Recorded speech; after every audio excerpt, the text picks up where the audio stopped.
하나님의 말씀 시편 131편의 말씀입니다. 시편 131편 1절로 3절까지의 말씀. 구약 성경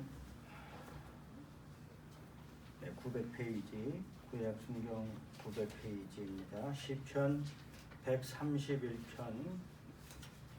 1절로 3절까지의 말씀입니다.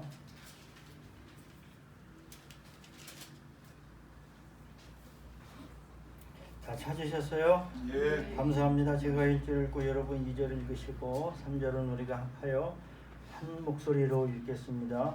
여호와여, 내 마음이 교만하지 아니하고 내 눈이 오만하지 아니하오며 내가 큰 일과 감당하지 못할 놀라운 일을 하려고 힘쓰지 아니하니이다. 실로 내가 내 영혼으로 허용하고 평안하게 하기를 젖된 아이가 내 어머니 몸에 있음 같게 하였나니 내 영혼이 젖된 아이와 같다. 함께 읽겠습니다. 이스라엘아, 지금부터 영원까지 여호와를 바랄지어다. 아멘. 할렐루야. 아멘. 참으로 감사합니다. 오늘 하나님이 교회 사랑하고 또 참 이렇게 아름답게 쓰시는 도심 속 기도의 집에 와서 또 함께 찬양하고 또 기도하고 또 말씀을 나누게 된 것이 얼마나 귀하고 복된 일인지 모릅니다. 참으로 감사하고요. 요새 또 제가 참 기쁘고 고마운 일은 우리 도심 속 기도의 집 우리 김낙준 목사님이 또 저를 많이 격려해가지고 또 자꾸 와서 설교하라고 불러주시니까 얼마나 고마운지 몰라요. 참 감사한 일이고 또 짧게 하라고 그래서 이제 짧게 하는데 오늘 저녁도 너무 잘 먹었어요. 너무 감사한 일이에요. 참 얼마나 이렇게 복된 일이고 또 좋은 일인지 모릅니다. 그래서 제가 오늘 무슨 말씀을 나눌까 또 생각하다가 제가 은혜 받은 말씀 시편 131편의 말씀, 어느 날 우연히 시편을 쭉 읽다가 시편 131편을 읽게 됐는데 예전에 내가 읽었을 텐데 이러한 말씀이 있었나 싶을 정도로 이 말씀이 갑자기 마음에 확 와닿고 이게 정말 그 마음을 울리는 그 말씀이 된 거예요. 그래서 오늘 이제 본문 가운데에 젖된 아이가 그의 어머니 품에 있음 같게 하였나니 내 영혼이 젖된 아이와 같도다. 그래서 젖된 아이라는 표현이 두 번 나오는 거예요. 그럼 이 깊은 기도에서 받은 응답 혹은 마음의 상태 영성은 뭐냐? 젖된 아이와 같다는 거예요. 젖된 아이와 같이 되는 것이 하나님의 은혜고 축복이고 영적으로 또 깊게 이룬 경지이고, 그래서 저도 이 말씀을 읽으면서 이 부족한 종이 하나님의 은혜를 받으면 어떻게 되어야 되겠느냐? 바로 내 마음이 젖된 아이와 같아서 젖된 아이가 어머니 품에 있는 것과 같이 참 좋고 만족스럽고, 또 내 영혼이 이 심령이 또 영혼 심령은 중심입니다. 내 중심이 잘 겸손하고 안정이 돼서 젖된 아이와 같이 되면은 그것이야말로 복되고 복된 상태가 아닌가, 그러한 깨달음을 얻고, 또 이 말씀을 참 묵상을 제가 많이 했어요. 그래서 이 131편 시편은 제목이 붙은 대로 다윗의 시이고 그 성전에 올라가는 노래. 다윗이 참 깊은 기도와 묵상 가운데에 영성을 깨달은 겁니다. 또 후에 또 예루살렘 이 공동체에서 또 성전에 올라갈 때에 함께 부른 찬양의 시이고, 또 이 순례자들이 예루살렘 성전에 올라갈 때에 하나님을 찬미하며 이 시편을 노래한 것으로 그렇게 알 수 있는 것입니다. 오늘 1절을 보면은 하나님께 기도할 때에 세 가지의 부정의 기도를 드리고 있어요. 첫째는 내 마음이 교만하지 아니하고, 두 번째는 내 눈이 오만하지 아니하오며, 세 번째는 내가 큰 일과 감당하지 못할 놀라운 일을 하려고 힘쓰지 아니하나이다. 그러니까 세 번의 부정이 반복되고 있는 것입니다. 그래서 이 세 번의 부정, 이 세 가지의 부정을 통해서 정말로 우리 인생이 도달해야 될 이 긍정에 다가가는 거예요. 신학적으로 초대교회에서 성삼위 하나님 삼위일체 신학을 정립할 때에 부정의 신학으로 접근을 한 것입니다. 하도 이단 사설이 주장이 세고 좀 그런 거예요. 워낙 똑똑한 사람들이 그 말하는 게 아주 교묘하고 대단하지만 나서서 한 사람들이 말이 거의 다 틀려버린 거예요. 그래서 삼위일체의 교리는 대표적인 부정의 신학이고 부정을 통해서 잘못된 것을 다 제거해 나가면서 삼위일체 하나님에 대한 신앙의 고백을 형성해 나갔던 것입니다. 그럼 우리의 영성이 좀 바르게 되고 깊어지려면은 무언가를 긍정하고 좀 적극적이기보다는 좀 없어야 될 것들이 먼저 있다는 게 없어야 될 것들. 그래서 이 세 가지의 부정은 아주 기본적인 부정인데 첫째는 마음이 교만하면 안 돼요. 그래서 저나 여러분이나 하나님이 은혜를 주시고 복을 주시면 겸손한 거예요. 겸손하려고 노력하는 것도 아니고 겸손하게 보이려고 자꾸 머리 숙일 필요도 없고 저는 세상에서 제일 그 거짓되고 위장되기 쉬운 덕목이 겸손이라는 거예요. 겸손. 그냥 겸손한 척하는 것이 눈에 보이면은 더 기분 나빠요. 차라리 교만한 게 나아요. 그냥 좀 그러면은 좀 가증한 겸손, 그 위장된 친절 속에 담긴 교만, 약간 우월의식이 있으면서 뭔가를 나를 위해서 해준다는 그러한 거 느낄 때 저는 또 그런 면에서 상당히 제가 예민한 사람입니다. 그걸 찝어낼 수 있어요.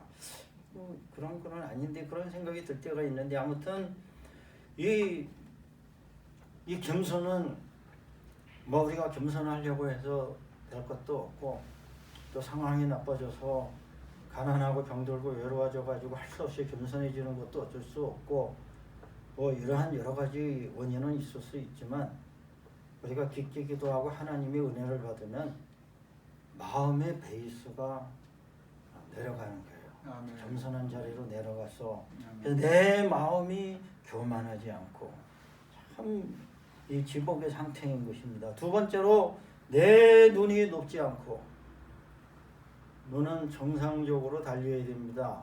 눈이 너무 높으면 안 돼요. 눈 높은 사람들 낭패당합니다.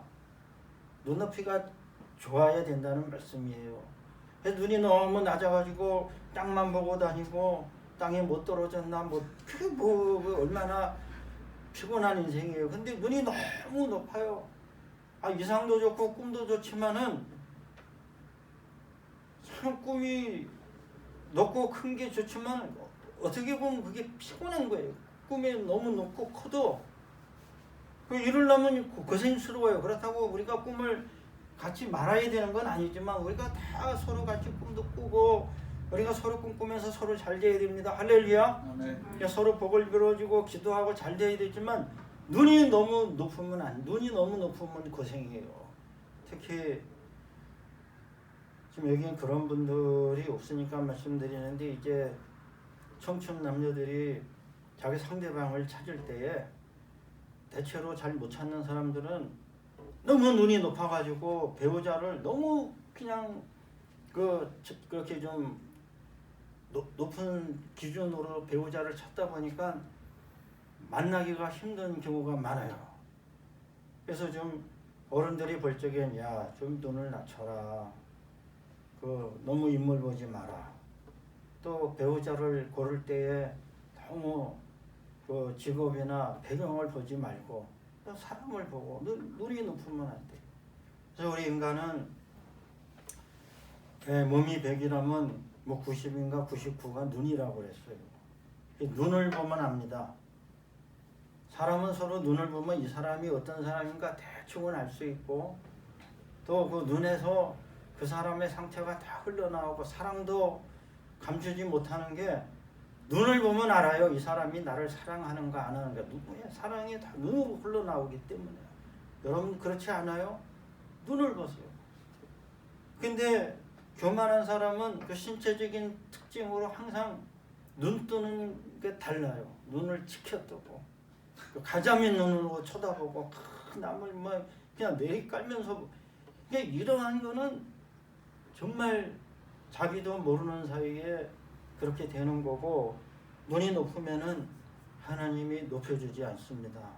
우리는 하나님께 나올 때에 늘 겸손히 머리를 숙이고, 또 우리가 눈을 감고 기도를 하는 거는 정말로 하나님 앞에 나를 낮추는 거예요.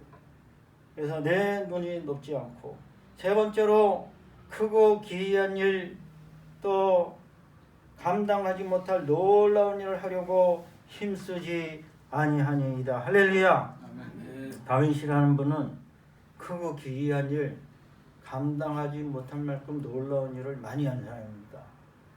그는 엄청난 용사이기 때문에 전쟁에 나가서 거의 패배한 적이 없어요. 뭐 그저 어쩌다가 한번 실수는 했어도 다윗이 하나님께 기도하면 하나님이 반드시 승리를 주셨고, 또 다윗의 용명은 어려서부터 단련이 됐는데, 참 그게 어려서부터 열심히 기도하고 말씀 봐가지고 다윗이라는 분은 소위 겁이 없는 사람이에요. 겁이. 그러니까 골리앗을 봐도 저게 뭐야? 저게 덩어리만 크지 저거는 고기 덩어리야. 그 마음속으로는 아마 그렇게 생각했기 때문에 골리앗이 아무리 소리를 지르고 겁을 줘도 다윗은 겁을 안 먹는 거예요. 그래서 저는 우리 교회에서나 또 뭐 이런저런 얘기할 때 목사님 무서워요, 겁나요. 예수 믿는 사람이 겁나는 게 뭐야, 무서운 게 뭐야. 하긴 근데 저도 캄캄한 밤에 공동묘지 지나갈 때는 좀 무섭긴 하더라고. 담력 훈련을 좀 해야 돼. 아니 근데 이거 무서워. 응? 근데 목사님 저 시커먼데 보면 자꾸 귀신이 같아. 아니 귀신이 왜 보여? 귀신을 왜 봐? 천사를 봐도 시원찮은데 왜 자꾸 귀신 본다고 그래? 같이 무섭게? 여기 시커먼데. 아무튼 근데 이 영성이 뭐예요? 아주 이 담대해가지고 믿음이 올라가면 사람이 겁이 없어야 돼요. 참 좋은 상태입니다. 그래서 다윗이 어려서부터 뭐 사자도 안 무서워하고 늑대도 안 무서워하니까 나중에 골리앗을 만나도 저거는 사자나 늑대에 비슷한 종류야. 내가 그냥 나가면은 하나님이 쓰러뜨려 주실 거야 하고 크고 기이한 일을 많이 했지만, 깊게 기도하면 기도할수록 깨달은 것은 이것은 자기가 하는 것이 아니라 하나님이 하시는 거다. 그래서 이것을 내가 크고 기이한 일, 감당하지 못한 일을 하려고 애쓰지는 않겠습니다. 그래서 믿음으로 살겠습니다. 우리가 이것이 얼마나 더 귀하고 복된 상태인지 모릅니다. 사람들은 대체로 큰 일 하는 것도 좋고 기이한 일 하는 것도 좋고 뭐 대단한 사람 되는 것도 좋고 뭐 위대한 사람이 되면 얼마나 좋겠어요. 그러나 그렇게 되려고 애쓸 필요는 없다는 거예요. 할렐루야. 하나님이 필요하면 다 해주시고, 때가 되면 또 하나님 쓰시고 기회가 되면 나서는 거고. 그래서 다윗과 같은 그러한 대단한 사람도 하나님한테 연단도 많이 받고 훈련도 받았는데 서운한 일도 한 가지 있죠. 다윗이 이제 말년에 하나님의 성전을 짓고 싶어가지고 준비를 다 해놨는데 하나님의 응답이 선지자를 통해서 왔잖아요. 나단 선지자. 선지자를 통해서 왔는데 너는 성전 짓는 건 그만둬라. 하나님이 거절하신 거예요. 하고 싶다는 일도 하지 못하게 하는 건 뭡니까? 그 이상하잖아요. 너는 손에 피를 많이 흘리고 그만하면 일 많이 했으니까 너는 좀 그만하고 네 아들이 할 거니까 준비만 하라 했을 때 다윗이 순종하잖아요. 하나님 섭섭합니다. 뭐 제가 좀 하고 싶은데 그렇게 사설이 없었어요. 순종하고 안 했어요. 이게 안 하는 게 또 대단한 영성입니다. 뭐가 돼서 하는 거에 또 대단한 영성이지만 또 기도해 보면 이 일은 내가 안 해도 되는 일이고 또 하나님이 다 준비하신 일이다. 믿음으로 순종해서 크고 기이한 일, 감당하지 못할 일을 하지 아니하는 것. 이 삶에 있어서 이 삶의 주인공이 내가 되고 주인이 내가 되고 모든 일도 내가 해야 되고 이게 뭡니까? 이것은 하나님의 사람이 아니라 사람의 사람이고 내가 주인이 된 삶이고 또 이것을 심리학적으로 말하면 우리 인간이 가지고 있는 모든 인간에게 근본적으로 가지고 있는 자기애, 나르시시즘, 그 자기애에 근거해가지고 어떻게든지 내가 좀 돼보고 싶은 그 욕망을 버리기가 힘든 것이 사실인 것입니다. 그래서 내가 좀 대단해 보이고 커 보이고 기이하고 놀라운 일을 좀 한번 해봐야 되겠다. 그러다가 우리가 미혹도 받고 잘못된 일도 하고 또 무리한 일도 하고 무리한 일을 하다가 엄청 고생만 하고 그냥 자기가 갈 필요도 없는 가시밭길을 자기가 가놓고는 나중에 하나님 원망하고 하나님이 하라는 거 아닙니다. 언제 하나님이 자기 보고 아프리카 선교사 가라고 지금 열심히 있어서 가놓고는 왜 하나님이 아프리카까지 나를 보냈냐고. 저는 그런 거를 많이 봐요. 그래서 오늘 우리는 정말로 하나님께서 허락하시는 일, 내게 원하는 일, 복되고 아름다운 일, 작은 일이라도 충실하게 겸손하게, 그러면 하나님이 기뻐하시고 또 마음의 평강과 은혜와 또 아름다운 열매까지도 다 허락해 주실 줄로 믿습니다. 그래서 오늘 우리는 믿음이라는 구실이나 혹은 핑계로 너무 크고 기이하고 대단한 일을 하려고 공연히 힘만 빼는 일이 없어야 되겠다. 그것은 자기애나 우리 인간의 허용이나 욕망에서 비롯된 일이 그렇게 될 가능성이 크다. 그러므로 또 오늘 제가 본문 말씀에 보면은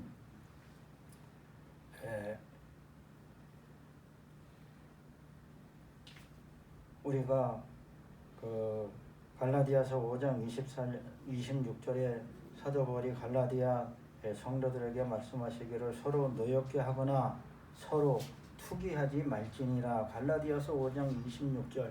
또 너희가 무슨 일을 하든지 다툼과 허용으로 하지 마라.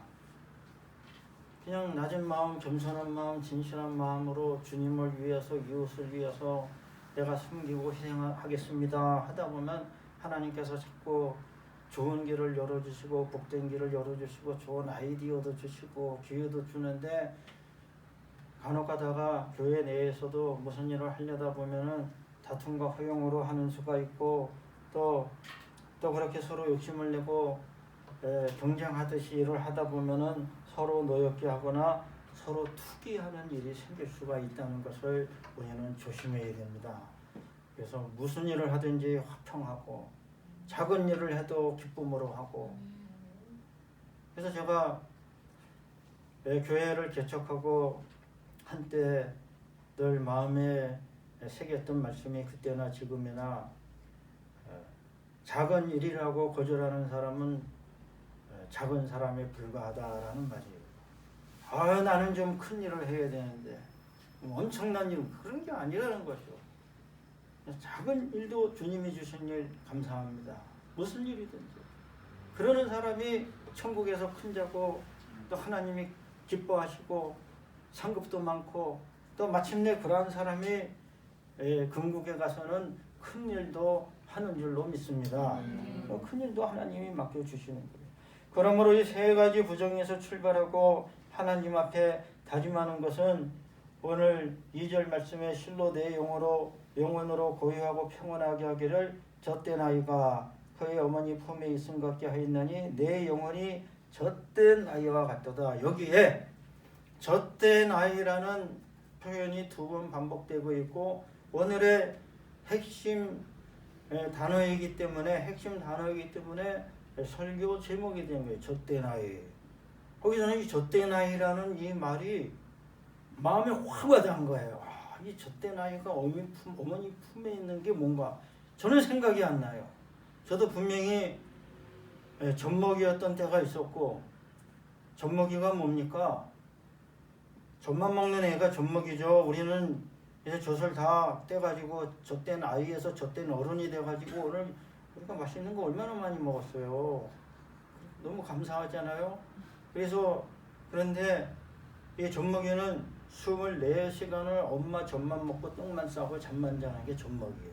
대체로 태어나서부터 만 1살, 약 12개월, 대체로 한 12개월 넘어가면 이유식 먹고 젖대기 시작하죠. 제가 생각해 보니까는 우리 집 애들도 그때쯤 돼가지고 젖을 뗐던 것 같아요. 하여튼 우리 둘째 놈은 워낙에 잘 드셔가지고 젖대자마자 갈비를 뜯더라고요. 근데 이런 애도 있구나 싶었는데 엄청 잘 먹었어요. 근데 아무튼 12개월, 14개월 넘어가면은 이제 젖을 떼기 시작하는데, 젖을 뗀다고 아이가 또 이유식 먹고 밥만 먹는 게 아니라 간혹 또 심심하니까 엄마 젖도 먹고. 근데 이 젖된 아이가 젖을 떼면서도 또 항상 자기의 본능과 습성대로 엄마를 찾아가거든. 엄마 품속에서 놀면서 좋아하고. 제가 뉴욕에서 전도사 할 때에 저희 교회 담임 목사님이 참 그 당시 한국에 부흥사셨고 연세가 막 높으신 어른이셨는데, 옛날 얘기를 하시면 그렇게 재밌게 구수하게 잘하셨어요. 담임 목사님이 어릴 적에 그 진짜 옛날이죠. 그분이 어릴 때에 동네에서 공을 차고 동네에서 놀다가도 다 초등학교 1학년, 2학년 이런 애들도 공차다 말고, 야! 공차다 말고 나 집에 가서 엄마 젖 먹을란다 그러고 간대요. 그러니까 예전에는 한 애들이 다 커도 엄마 젖을 먹었나 봐요. 요새 같지 않아가지고. 그래서 이 젖된 아이라고 하는 것은 젖은 뗐지만은 여전히 어머니를 의지하고 어머니를 신뢰하고 엄마 품에서 만족을 누리는 뭔가 모순적이면서도 역설적인 상태. 그러나 참 사랑스러운 모습. 이거를 뭐라고 딱 규정하기는 어렵지만은 이 영성의 깊은 곳에서는 나는 하나님 앞에서 젖된 아이와 같지만은 여전히 하나님을 신뢰하고 의지하고 하나님의 사랑의 품 안에 있습니다. 그래서 내 영혼이 젖된 아이와 같이 고요하고 평안합니다. 할렐루야. 아멘. 마음이 교만하면 불안이 따라옵니다. 시기하고 분정하고. 교만한 마음이 고요할 수는 없잖아요. 항상 비교하고 우월감이나 열등감을 느끼고, 또 우월감이나 열등감이 함께 오는 게 뭐예요? 그 콤플렉스예요. 열등 우월감이라는 이상한 단어도 만들었지만은 열등감을 느끼면서 우월감을 느낄 수 있는 것이 인간입니다. 왜? 마음이라는 것은 교묘하기 때문에 뭐라고 규정할 수가 없어요. 마음 자체가. 근데 은혜를 받으면 내가 젖된 아이처럼 되는데, 젖된 아이처럼 진실하고 겸손하고 좋은 게 좋으니까는 마음이 고요하고 평안해지는 거예요. 아침부터 저녁까지 우리의 마음이 몇 번 바뀝니까? 몇 번 바뀌어요? 세봤어요?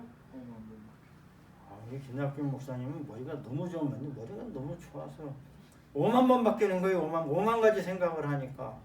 좋았다, 싫었다, 마음에 들었다, 안 들었다고 누구라고 말하는 두 사람이 있어요. 마음에 들었다, 안 들었다 하고, 좋으면 끝까지 좋아야 되는데 안 좋은 얘기를 한 번씩 꼭 하고. 자, 여러분, 평온하기가 힘들어요. 고요하기가 힘들고 항상. 그런데 정말 하나님의 은혜를 받으면 내 마음의 중심이 영혼이 중심입니다. 아마 번역전에는 중심이라고 그랬을 거예요. 지금 우리가 개역개정을 보고 있는데 내 영혼으로 고요하고 평안한 게 젖된 아이가 어머니 품속에 있는 것과 같습니다. 얼마나 이 복된 상태입니까? 참 하나님의 샬롬의 축복이 임하여 아멘. 평강의 복이 임하고 아멘. 누가 뭐라고 그래도 크게 개념치 아니하고 뭐 어떠한 일이 생겨도 크게 낙심하거나 실망하지 아니하고 또 어떠한 사람이 와서 떠들어도 크게 흔들리지 아니하고 왜? 젖된 아이와 같이 어미 품속에 있는 그 고요하고 평안함이 넘쳐나요. 얼마나 복된 것입니까? 그래서 내 영혼이 젖된 아이와 같도다. 참으로 고요하고 평안하고 또 겸손하지만은 그 어머니 품속에 있는 아이가 느끼는 안정감을 잃지 않고 있다. 안정되어 있다는 거예요. 그래서 사람이 아무리 좋아도 잘 돼도 자꾸 불안하고 흔들리면 안 좋습니다. 재물이라고 하는 것도 하나님이 주시는 재물은 많건 적건 그게 중요한 게 아니에요. 물론 우리가 이왕이면 좀 하나님이 재물도 좀 많이 주시고 또 남보다 좀 잘 되면 좋지 않겠습니까? 안 그래요? 그렇지만 하나님이 주시는 재물의 복은 하나님은 재물과 평강을 겸하여 주십니다. 할렐루야! 아멘. 세상이 주는 재물은 재물과 불안을 같이 주는 거예요. 그래서 우리가 믿음을 떠나서 아무리 열심히 살고 돈을 많이 벌어도 어떻게 돼요? 불안하고 죽고 싶은 거예요.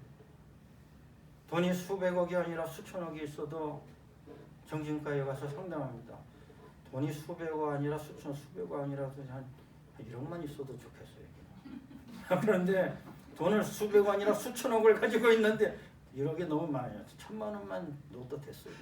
아무튼 여러분 그래도 아무리 내가 돈이 많아도 불안을 못 떨치는 공황장애가 오고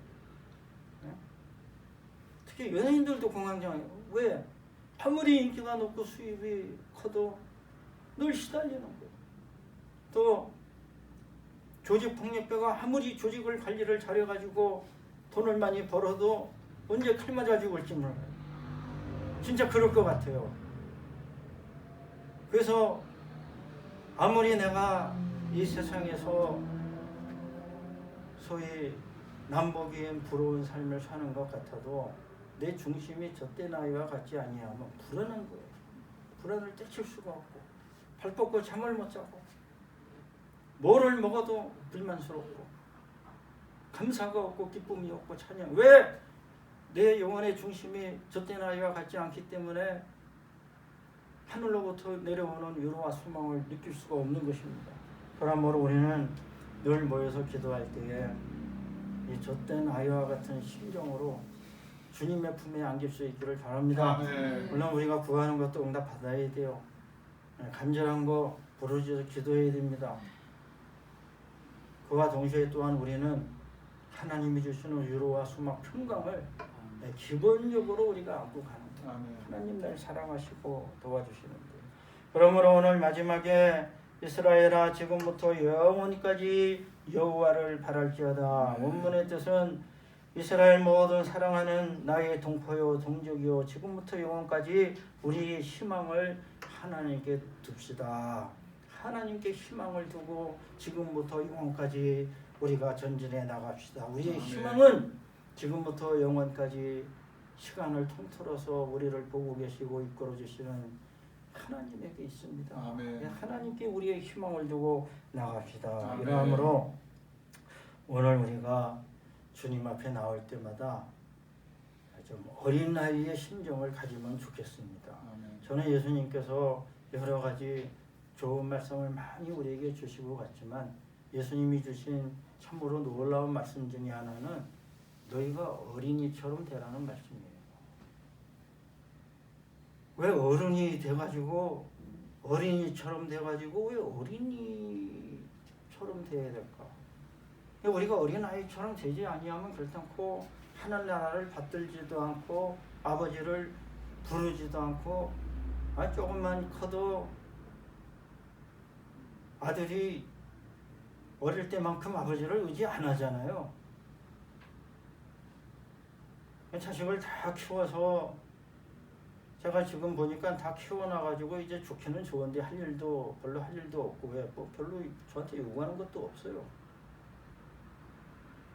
그런데 진짜 재밌던 때는 어려가지고 자꾸 이것저것 해달랄 때가 재밌었어요. 돌이켜보면 내가 그때 좀 잘 해줄 걸 그런 좀 생각도 들 때는 있는데, 근데 여러분 우리가 어른이 돼도 어린 아이와 같이 살아야 되고 어린 아이와 같은 마음을 가져야 되는 것은 천국에 가야 되기 때문에 하늘나라를 받들고, 그래서 제가 생각해보면 천국이 과연 어떠한 곳일까? 천국이 지금의 우주가 아닌 다른 우주일까? 지금 요새 천체 물리학자들 가운데에 다중우주론을 주장하는 사람들이 있어요. 11차원의 우주, 이해는 안 돼도 그게 이론상으로 그러한 주장을 하는 사람들이 있어요. 우주가 왜 하나여만 되느냐, 상상도 안 되는 이야기지만 이 물리 현상도 전혀 다른 물리 현상이 지배하는 우주가 있을 수 있다. 왜냐하면 지금 우주의 95%는 96%는 암흑 물질이고 암흑 에너지예요. 그 암흑 물질이고 암흑 에너지라는 거는 그 물질과 에너지가 아주 규명이 안 됐다는 거예요. 우리가 알고 있는 건 한 4%만 알고 있다는 거예요. 4%. 그러면 이 하나님의 나라가 어떠한 것인가는 우리가 시공간적으로 상상하기가 매우 힘들지만, 제가 생각하기에는 하나님의 나라에 가서 우리가 전혀 새로운 모습으로 살면은 하나님의 나라에는 거의 다 어린이 모양을 하고 다시 태어날 것 같다는 생각이 드는데, 이거는 신학이 아니고 제 생각입니다. 제 생각에 불과한 거니까 어디 가서 얘기하면 안 돼요. 이건 한 목사의 생각일 뿐이다. 하늘나라에 가면 너도 어린이 나도 어린이, 어린이처럼 만나서 그냥 재밌게 놀고 먹고, 마치 제가 어릴 때 읽고 좋아했던 톰 소어의 모험가 같은 그러한 것이, 피터팬은 아니고 피터팬이 조금 이상해요. 근데 톰 소어의 모험가 같은 그러한 재미있는 것이 천국이 아닐까. 왜? 거기는 어른이 없어. 애들만 있는데. 애들만 있어도 아무 문제가 안 생기네. 누가 가서 돈 안 벌어와도 되고 얼마나 좋아요. 그러니까 영성이 우리가 깊어서 참으로 하나님의 은혜를 누리면 어린아이가 돼요. 그래서 저는 우리 이 도심수 기도의 집에 오시는 모든 분들이 다 어린 나이와 같이 되면 좋겠습니다. 이 담임 목사님도 어린 나이 같잖아요. 볼 때마다 천진난만하고, 우리 목사님도 마찬가지예요. 아무튼 오늘 우리는 하나님이 우리에게 주시는 그 샬롬 평강을 누리고, 또 우리가 이 세상을 살면서 꼭 버려야 될 것 세 가지는 마음의 교만을 버려야 됩니다. 일평생 높아지려는 마음, 또 분유한 마음, 경쟁하는 마음, 또 눈을 높이 뜨고, 또 사람을 무시하거나 차별하지 아니하고, 또 내가 크고 기이한 일을 하려고 내가 애쓰는 것이 아니라 내 심령이 젖된 아이와 같이 하나님 안에서 평강을 누리면 또 하나님께서 때를 따라 도와주시고 또 우리에게 주시는 사명이 있다고 믿습니다. 그와 같은 일들을 다 이룰 수 있기를 바랍니다. 아멘. 기도하겠습니다. 하나님 아버지, 은혜와 사랑을 감사합니다. 저희들을 사랑하여 주